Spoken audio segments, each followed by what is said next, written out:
You know what I didn't check? There we go. I also need to start this recording.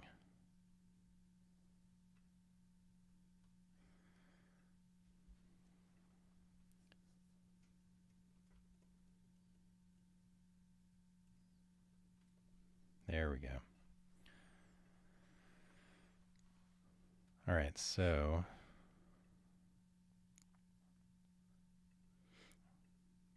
we've got this, and that's going to be you, and this is going to be me. Can you go ahead and talk just to check test 1 your- 2 check. Testing the mic. I think that worked. It did when I coughed and when I move it, but Yeah. doesn't show much. Show much. Mm-hmm. Okay. I think we're good to go. Sorry about the slow start here, ladies and gentlemen. Oh wow. Okay, there we go. There we go. So, what a week. Today is the first day of summer break for our kids. And I can't remember, was last week they were not out of school, right? No, It was the week before that. I don't know. Yeah, I It want to all say runs together. yeah, it does. I think there was a Friday recently though Yeah. where they were home. So this is, it's there's nothing new about this. We've done live streams with the kids at home before, but that always leaves open the possibility that children might come crashing into our room at some point. So that can happen, and it's okay. Mm-hmm. Trying to make things run a little bit more smoothly here from my laptop by closing out a few things. Hopefully that helps. We'll see.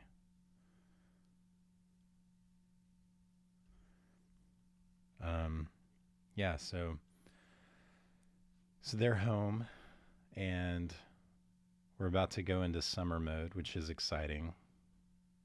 Yeah. I haven't planned as much as I need to, so I'm a little behind. I've been procrastinating. Yeah, so Actually, I've just been really busy with stuff, but yeah, I think it can feel like procrastinating when you have something as big as summer break.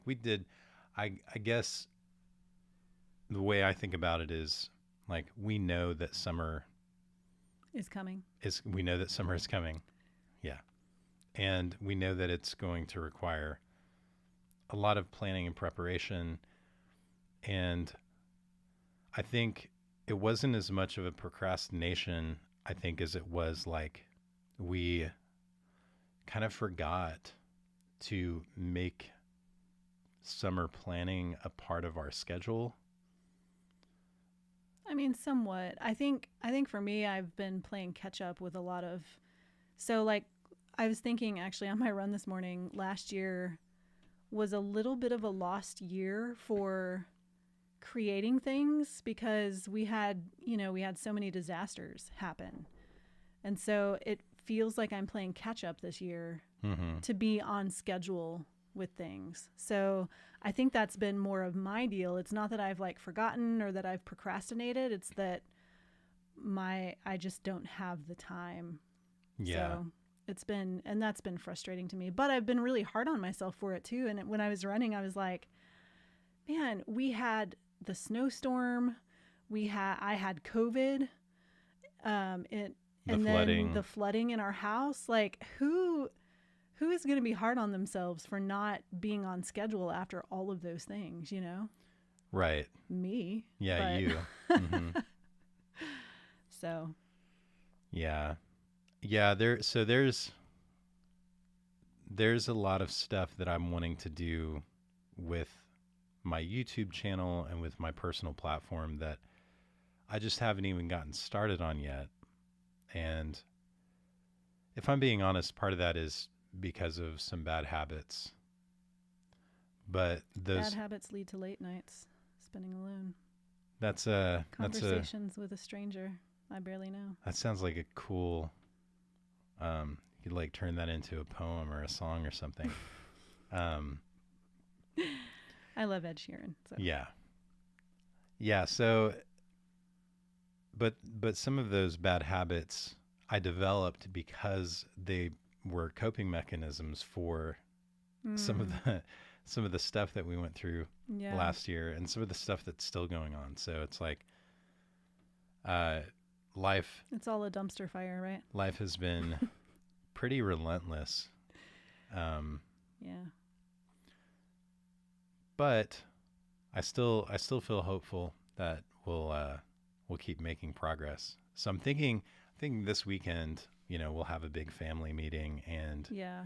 we already have a lot of stuff in place. It's really just about finalizing the details for what we're going to do this summer and Yeah. putting it down on paper so that everybody knows what's coming up. Everybody is on the same page. No pun intended. Putting it on Actually, paper. pun. Yeah. Yeah. That's good. Mm-hmm. You're snappy today. Snappy meaning like quick-witted, not like Yeah. say. Well, I don't know. Would that be snippy if you're Snippy. Yeah. if you're in a bad mood? Grumpy. I'm grumpy. Yeah. I'm snippy. Mm-hmm. I'm a little bit snippy. So, anyways, this is the pre-show. Yeah, that was the long pre-show, so we should probably get Yeah. started. Today, we are going to try to answer the question, what does it mean to be a creator? So that should be interesting and fun. Yeah. You ready? Yeah. Let's jump into it.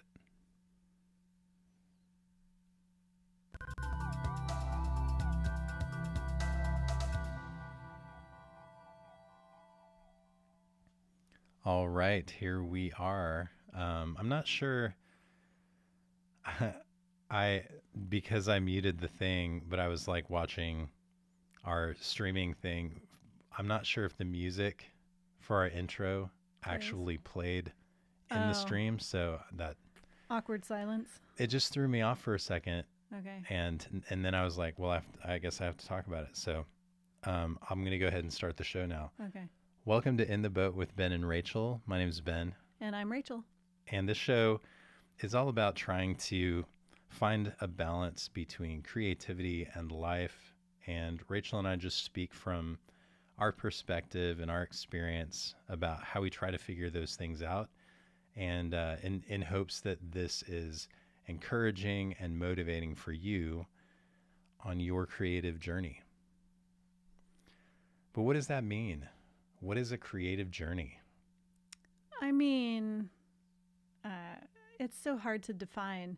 I personally am of the belief that everybody is creative, and whether that's, science or math or inventing things or writing books, I tend to think that we all have creative brains.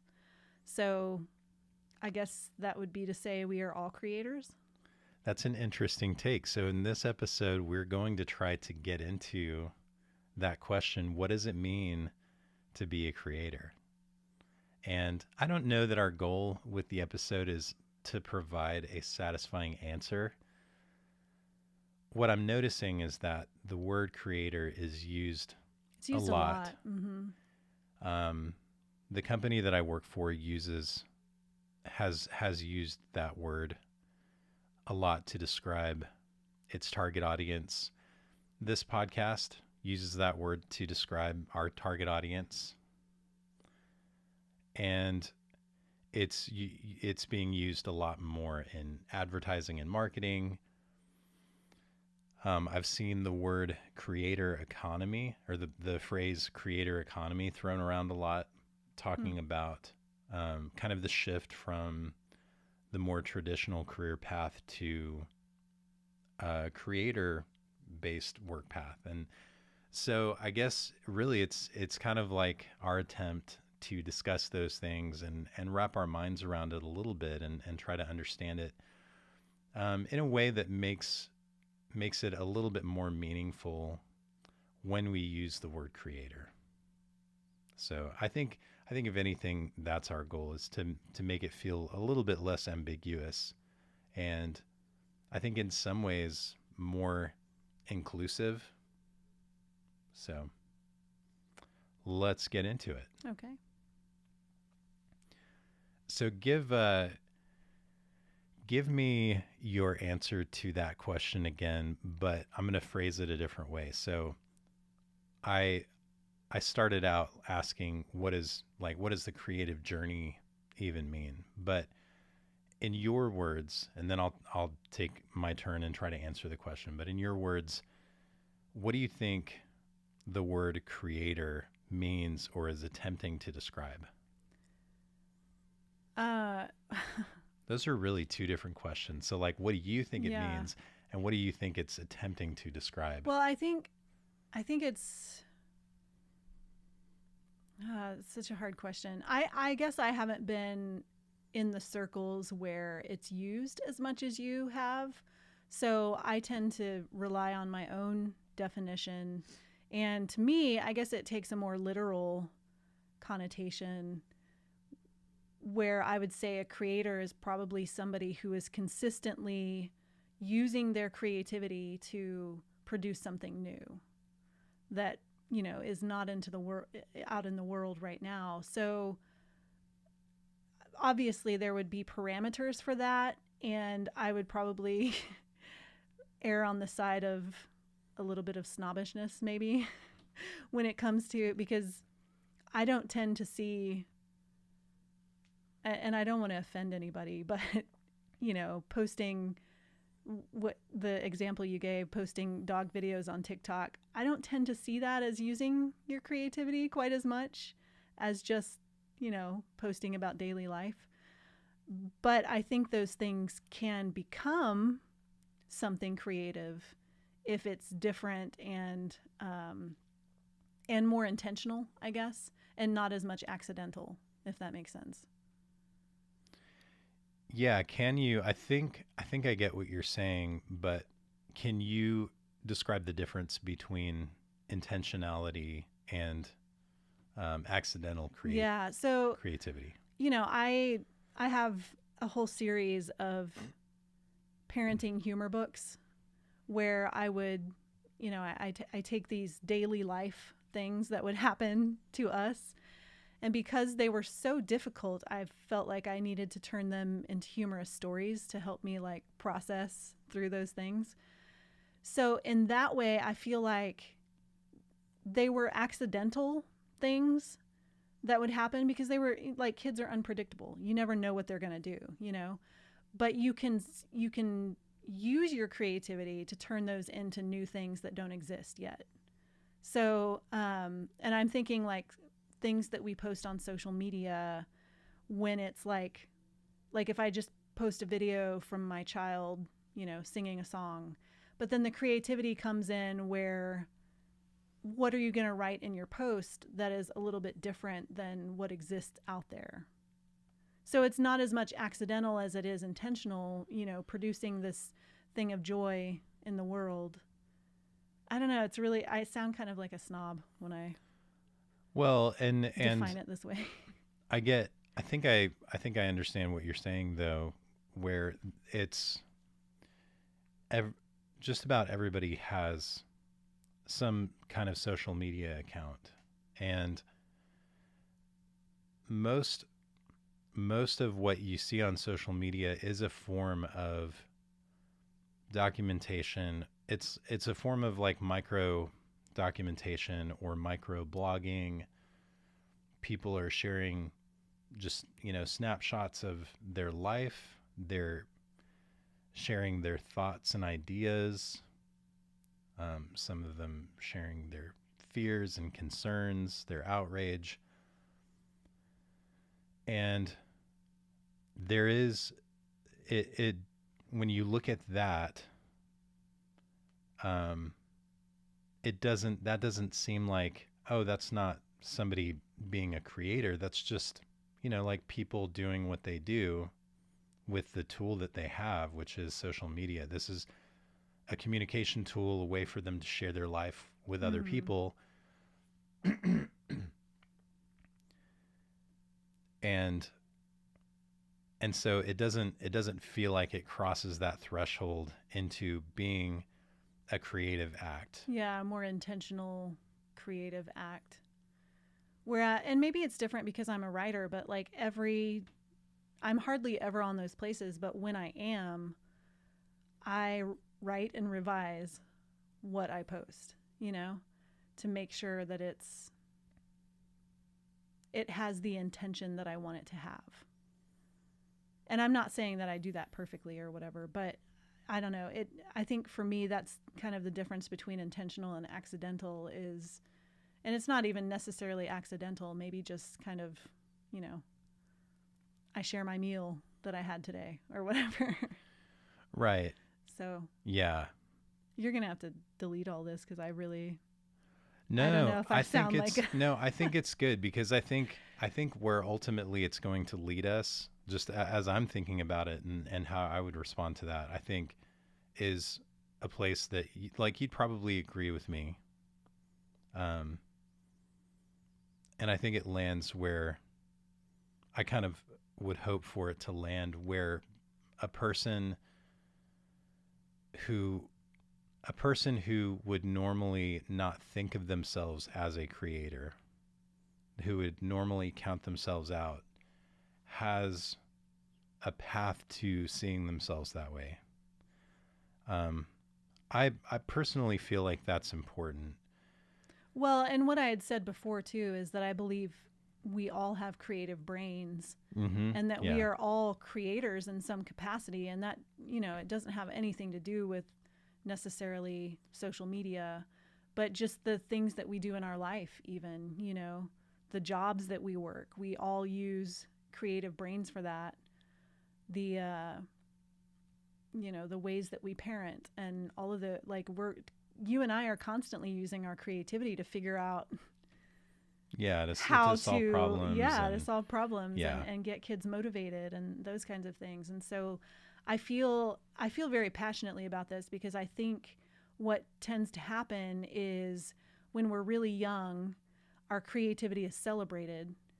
And as we get older and we get more, into higher grades in school, we get grades and we start thinking we're not creative people because either we made a bad grade on a composition or our art wasn't up to par in the class, and then we start thinking of ourselves as not creative people. And I feel like that's a tragedy. Yeah. And I think there's also a difference between saying I am a creative person and saying I am a creator. Mm-hmm. Yeah, So, that's true. so that I think I feel like anyone could say and be accurate, could say that they are a creative person. Yeah. I think where it goes to creator is that the creative person goes one step further and actually, creates something new in the world. Yeah. So I'm gonna answer this question before I respond to your take on it. I'm gonna answer this question kind of from another angle because I work for a company that has built a product designed to serve creators, and so that has informed that and a lot of my background, doing podcasts for people who are trying to build platforms and stuff like that. A lot of my ideas around what a creator is are kind of influenced and wrapped up in that. So I think of somebody like a YouTuber I follow named Peter McKinnon, who posts videos and He does some creative things where he's actually, like, he's made a few documentaries. He does more vlog style videos where he's telling a story about some experience that he's having, that day or that week. And then he also does instructional, like, teaching videos.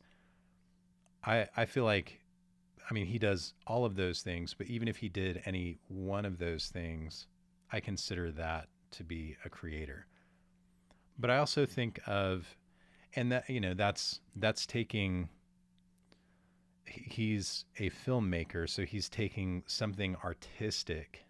And I think a lot of times when people think of creator, they also think of artistic. So, like, creator has to have some kind of artistic element to it, some kind of craft element to it.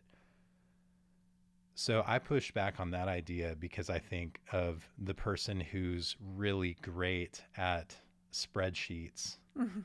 and shares their knowledge either in an online course or makes videos or um, posts things on LinkedIn and just like giving tips and stuff like that.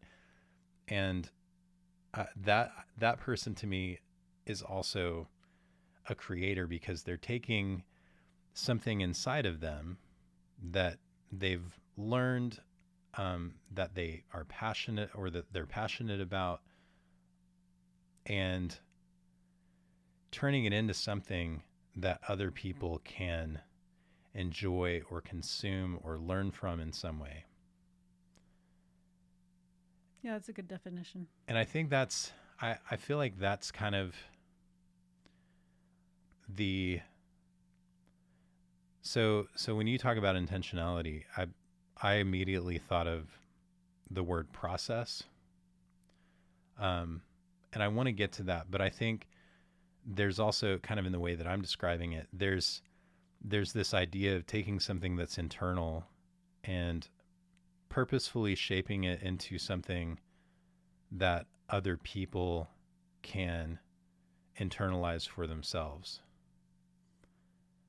And if you use that as an idea, there are a lot of different ways you can be a creator, and most of them don't have anything to do with an art form or a craft. But I also, so going back to the process thing, I I think that in order to take something that's internal and turn it into something that other people can consume, you have to follow some kind of process. And I think that can happen on a macro scale, like when somebody decides they want to make a movie, there's a whole process and it involves all kinds of different teams working together. Um, but it's this huge, work. When I made a documentary, I mostly worked on it by myself, but I also had other people helping me out with that. But I followed a process. Like I had to follow a process in order to take the idea of what I saw in my head and turn that into something that other people could watch and enjoy. When you have an idea for a book, that, like, so that's something kind of on a big scale, but I also think of it on a small scale. Like I think about social media posts and I think that there is an important difference between, like, I'm just sharing a picture of what I ate, but somebody could have an Instagram profile, for example, and they share food photography, and Yeah. maybe it is food that they ate, but they follow a process for like how they set it up and the camera angles they use and the way that it's lit, and if they do any like editing to the photo afterwards to make it more visually appealing. And I think it's because, and I think this is where I'm trying to to get, like, you follow that process. The reason you follow that process is because you're trying to figure out, like, how do I make this something that other people can enjoy? How do I do that? Or even like, how do I make this something that's different, from all the other things? Yeah, that's unique.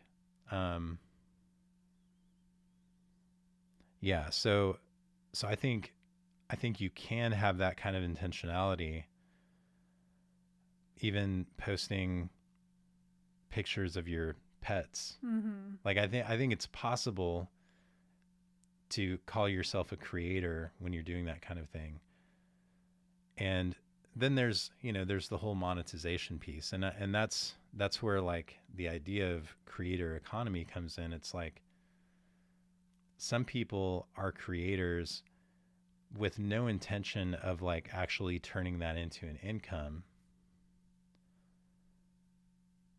But I also think that more people are seeing the potential for that, and I think it's getting harder and harder to become a creator without that kind of factoring into your thinking. Like, I'm I'm interested in doing this thing. I want to share this thing that's inside of me with other people. But, like, I've also seen people make money from doing that. Mhm.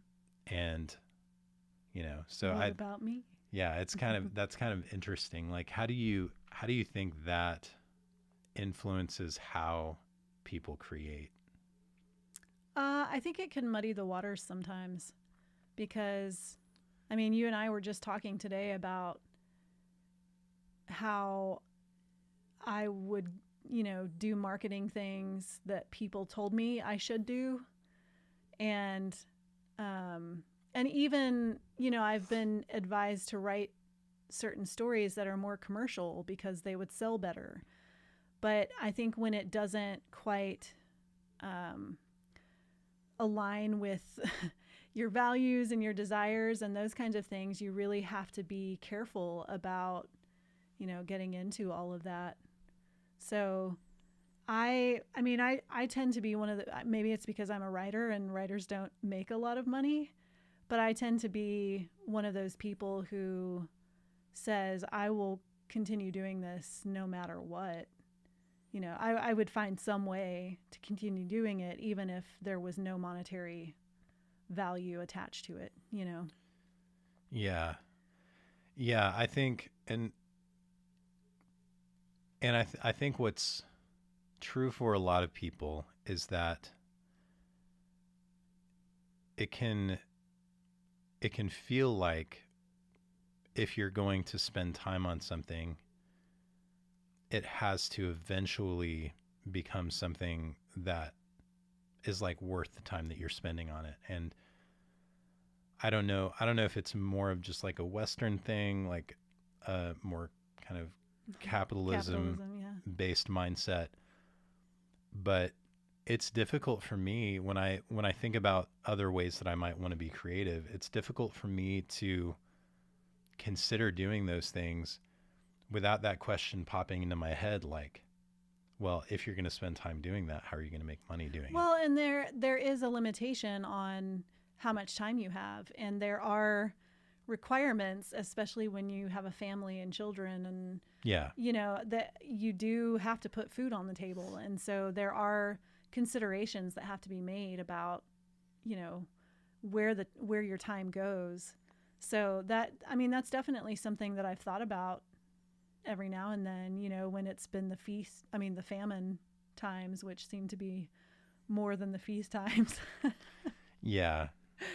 So it's hard to be, I guess I would say it's hard to be a creator and still create the things that you want to create. Mm-hmm. Because it's easy to be a creator and create things that, would make money, even though I have no idea when I'm creating something, whether or not, like, it's all a big mystery anyway. I think what's hard about it, are two different things, because on the one side, you might be really passionate about something, but you find it, there's there's not really a market for it, or you haven't built an audience around it yet. And then, so for you, for example, in the traditional publishing world, there are certain genres of books that typically do better, Mm-hmm. and you are completely and totally capable of writing those books, but those aren't the stories that you care about. Right. And so the stories that you care about, the market just works a little bit differently. And Mm-hmm. so there's the advice out there that says, well, you gotta find the place where your passion aligns with Mm-hmm. a strong market if you want what you're doing to be profitable. But I think that's kind of an oversimplification, because if you're making a list of things that you feel passionately about, sure, the number 5 thing on the list might be the thing that could earn you the most money, but it's still a gamble. It's still going to take some time, and there's no guarantee that it would get you to the place where you could expand back into those other top 4 things. Yeah. And the whole time, like, you're going to have some fulfillment, but you're going to feel the pain of not doing the things that you're most passionate about. Mm-hmm. So it's really tough. Well, and there's so much in my career, at least. There's so much that's just hazy and left up to mystery, because you can't really ever predict what is going to be popular in children's books. It's like it's a gamble every time. I mean, I've even heard publishers say, we buy these books and we just kind of throw them at the wall, and whatever sticks, that's where we put our marketing dollars, and the rest are just kind of, all right, that was a good experiment, Mm-hmm. Yeah. But they don't know. So it's very interesting. So this conversation is a little bit of a tangent to the original Yeah, sorry. question. No, it's okay. I think it's a good discussion. I like the idea of setting your expectations and building a structure around your creative exploration, where you just expect that in the first few years of trying something out, or of doing something, you're not going to make any money. Or Mm-hmm. Maybe the first like 5 years. the extreme version of that could be like, I may never make money at this, and making a decision in the beginning that you're going to continue doing it for as long as you feel passionately about it, no matter whether or not it makes you money. And then the problem you have to solve in that case is, okay, so how do I support myself and still have the time to do this other creative thing that I feel passionately about? And that, to me, I think I think that's an easier problem to solve than trying to figure out which creative thing you feel passionately enough about to do that would also make you a lot of money. Yeah. I don't know. There's something about that just doesn't feel like it works out Mm-hmm. the way that you'd want it to. Yeah. But that's just my opinion. Yep. So Some people can have, like, they write one book and it's a bestseller, and then every other their career is made. yeah, there's that story about it was something about airplanes in a war, and the airplanes kept coming back, and Wait, this was a book? no, it wasn't a Oh. book. It's just a story. I'm probably going to butcher the metaphor. Okay. So the planes that made it back, like they'd have bullet holes in Yeah. various places and stuff like that.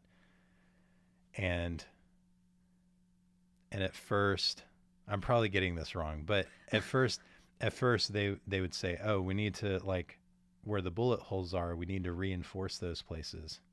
And then finally somebody was like, "No, like the planes that are making it back have bullet holes in those places, and those places where those planes were shot up were non-essential to their ability to actually survive and make it back. We need to reinforce the places where there are no bullet holes, because obviously the planes that were shot there didn't make it back." Right. So anyways, it's the whole thing is survivorship bias or something like that. It's this idea that you see the success stories because everybody loves to share success stories, but you don't see, for that one author that published their first book and it became a bestseller, and like you look at, oh, well, it was this genre and it was this many pages, it was whatever. Well, there may have been 20 or 50 other books that fit those same parameters that for whatever reason didn't become bestsellers. You don't hear those stories, and you don't know those stories and what led to those books being published and the process they went through and stuff like that. Like you don't get that part of it. Yep.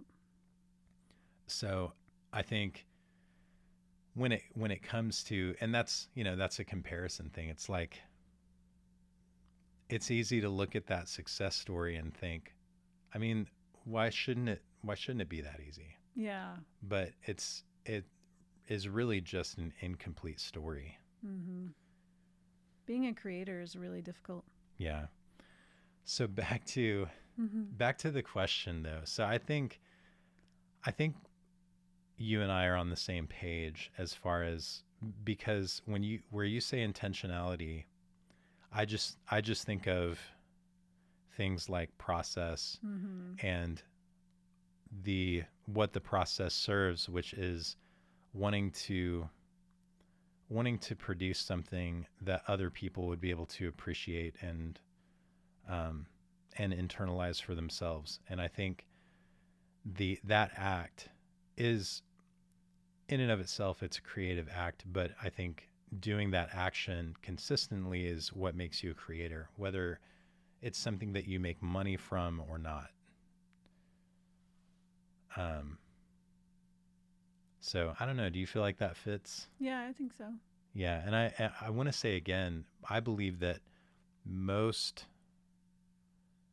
of what I would think of as a creator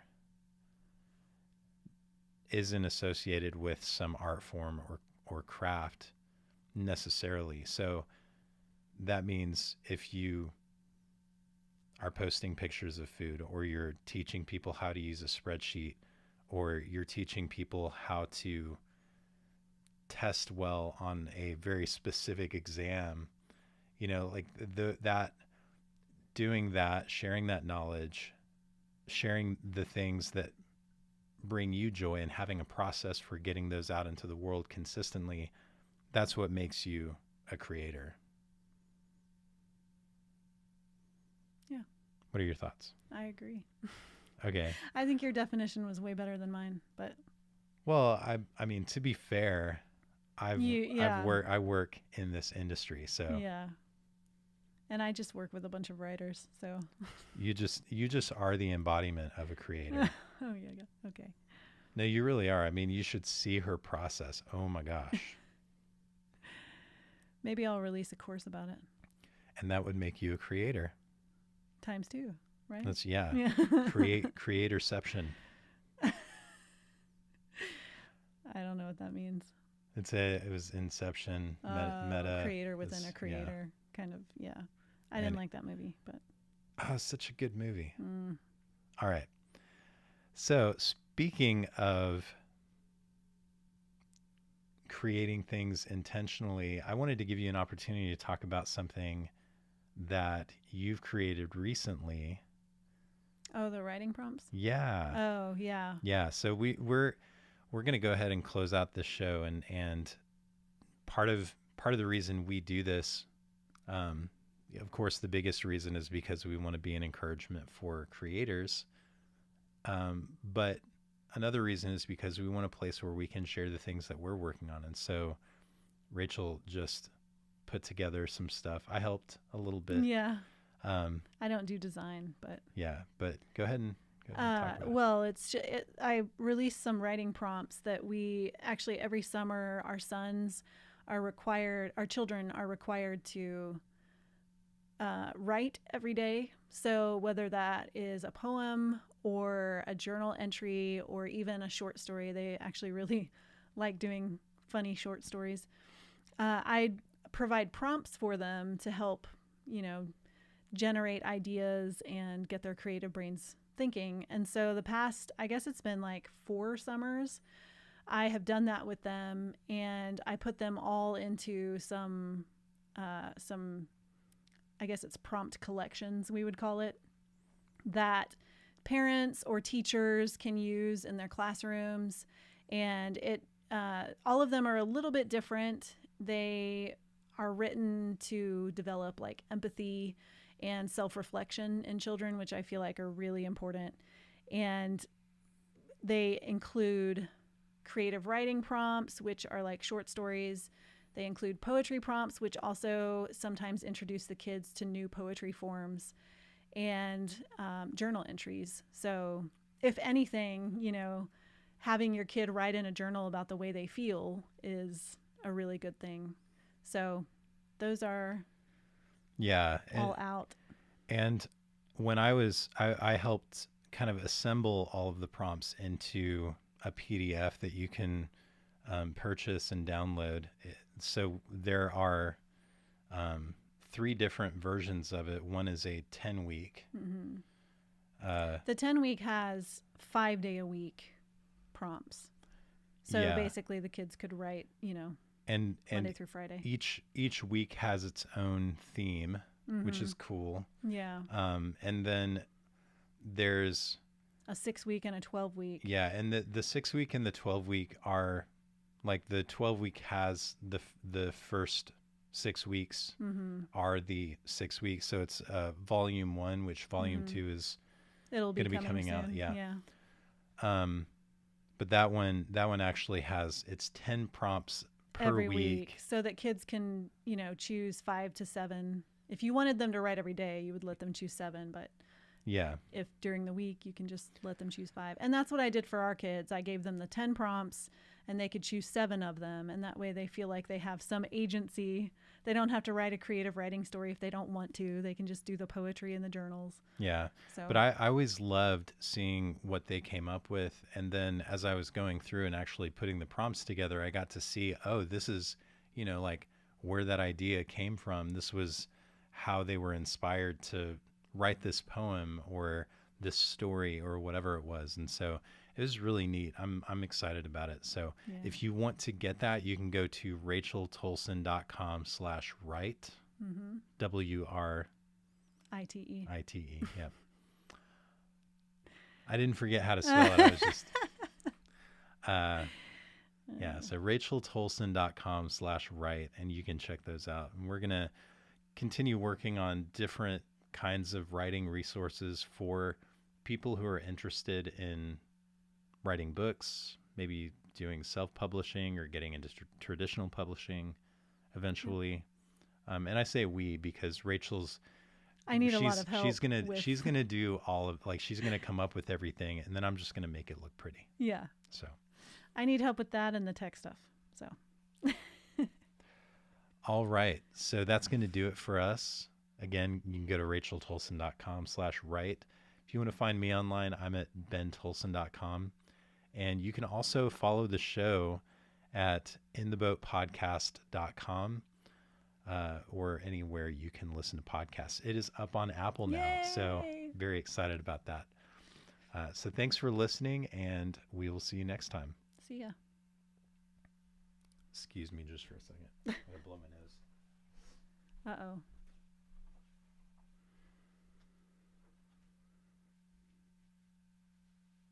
I should talk over this because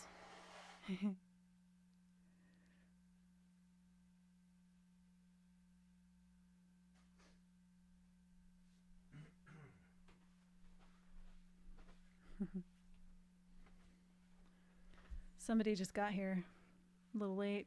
Oh, hey. Hey, Corey, how's it going?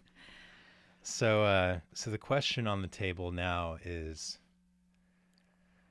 uh, Stranger Things season 4 just released, the first part of season 4 just released, and the new Obi-Wan series just released today. Rachel and I are watching three different shows right now that we're kind of in the middle of. Mm-hmm.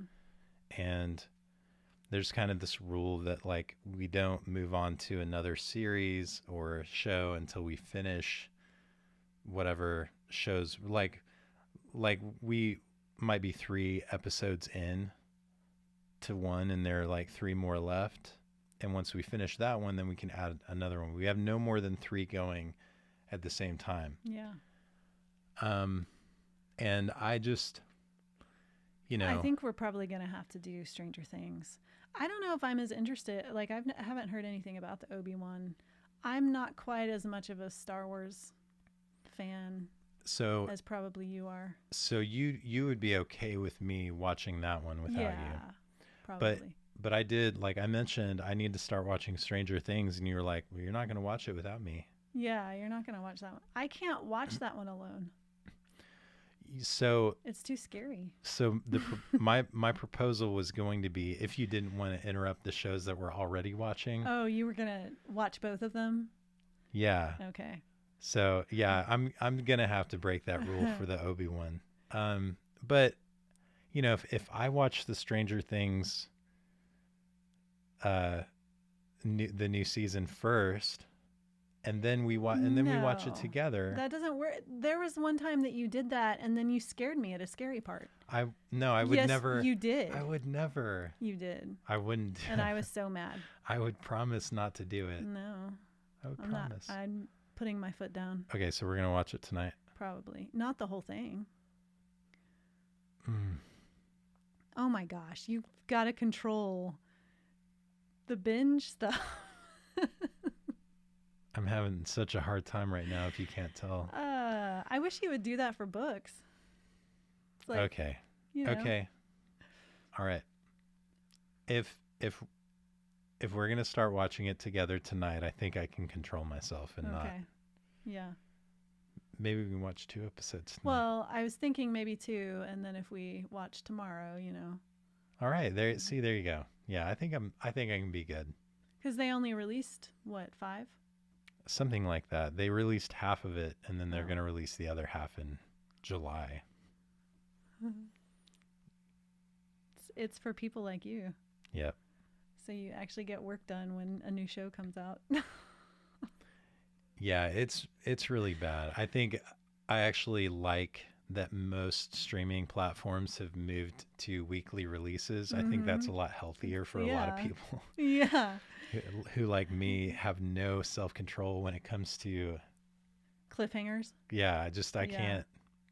I have to know. I have to see the next thing.